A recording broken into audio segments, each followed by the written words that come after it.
Je veux pouvoir contribuer. C'est un coup de fil qui vient briser le plafond de verre qui séparait l'ancien Premier ministre Guillaume Soro et le président ivoirien Alassane Ouattara. Le geste marque un pas de plus dans le processus de décrispation politique en Côte d'Ivoire.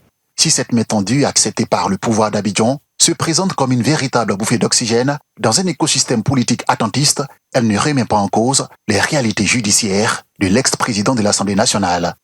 C'est des personnes, des personnalités qui sont sous le coup d'une condamnation pénale, laquelle condamnation pénale les retire de la liste électorale.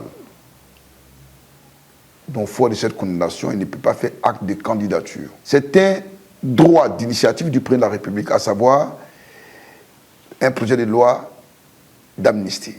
Mais aussi les députés peuvent proposer une loi d'amnistie.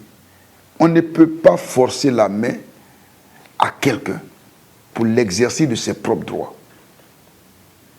Nul ne peut forcer le président de la République à se déterminer ainsi qu'il souhaite. Au niveau de la société civile, cette actualité n'est pas sans intérêt.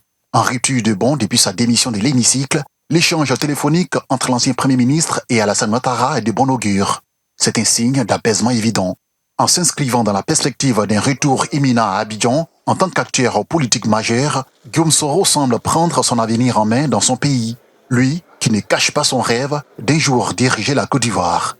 Dans le jeu actuel, il est toujours possible pour Guillaume Soro de rejoindre le camp présidentiel, que ce soit définitivement ou par des alliances, c'est possible.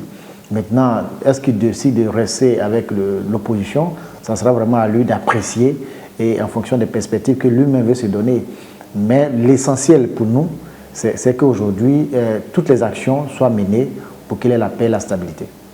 Avec ce dernier développement, la Côte d'Ivoire joue la carte de la réconciliation en favorisant le retour de tous ses fils et filles d'exil, ce qui marque un point important à un an des futures échéances électorales apaisées, ouvertes et démocratiques.